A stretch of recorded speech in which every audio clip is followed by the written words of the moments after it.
19-year-old Damari Tesukun is normal in every way. She lives with her family in San Jose, just outside Orange Walk. She does chores, hangs out with family and friends, and sings in the church where her parents are pastors. She wakes up early every weekday morning to catch the bus to Corozal Junior College. She had 2 tests this morning and is heading out to the nearby snack shop with her friends to relax before afternoon classes.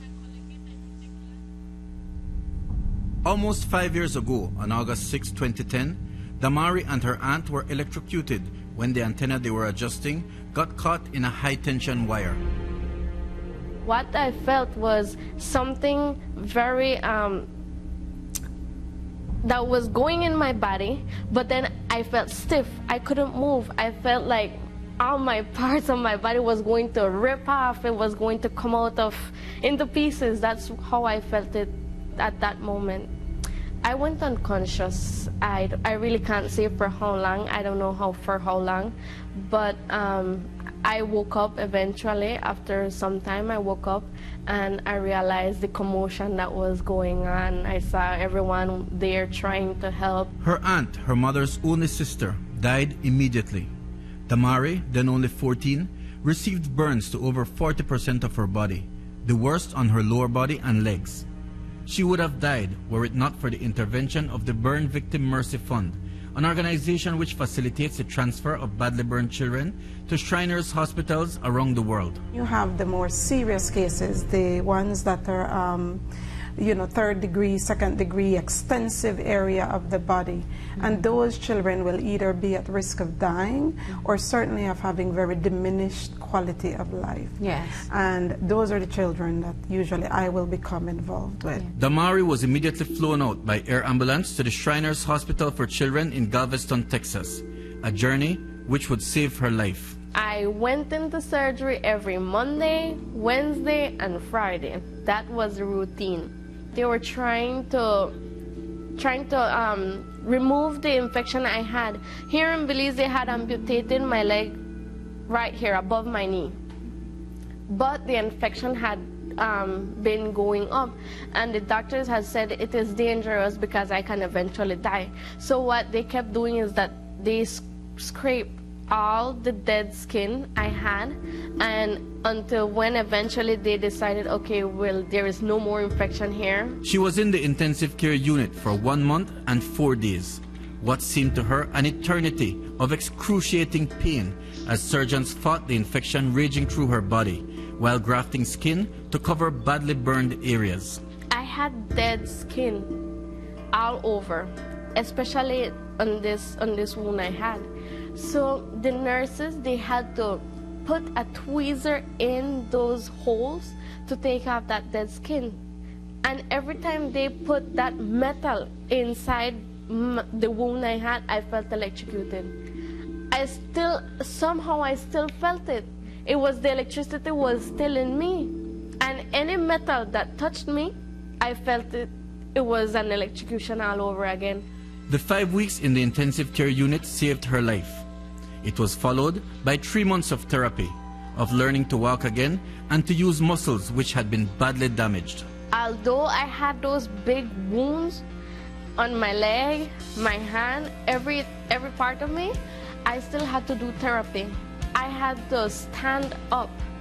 They had this fake prosthetic they put on me on this left leg, and I had to stand on that. And it was very painful because I had that open wound.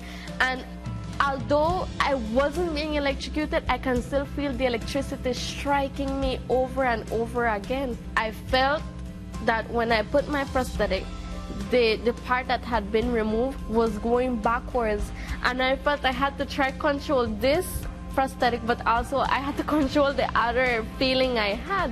So it was painful, and it was something that I had to control mentally.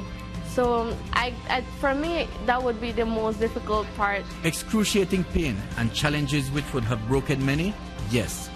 But Damari's story isn't one of tragedy, despair, or loss. It is, in fact, a story of strength, courage, hope, and faith. Seeing my family going through this pain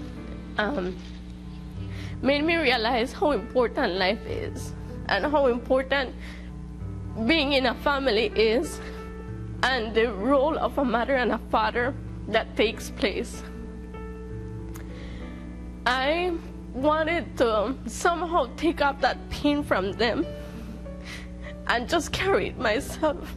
But it was difficult because it's my mother. You know, she has to feel the pain I am going through. I wasn't able to do anything than just pray for them, you know, pray to God to give us this peace, to give us, you know, that tranquility we need for that moment. 5 years later, Damari is stronger than ever and her family is closer than ever, bound by unbreakable ties of shared experiences and an appreciation of life.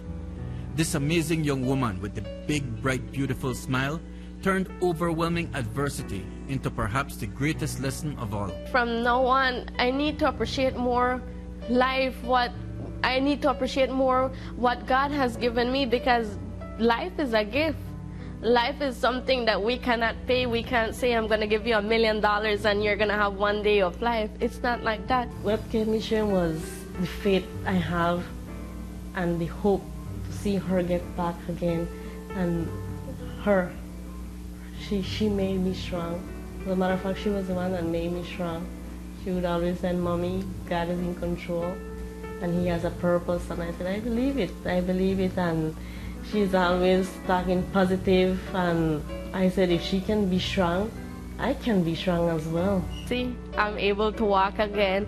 I'm able to do everything again. So that's something I learned. You can do everything. And what the Bible also says, you can do all things through Christ who strengthens us.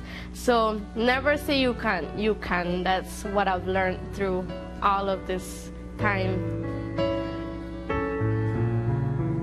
Mike Rodon for News 5.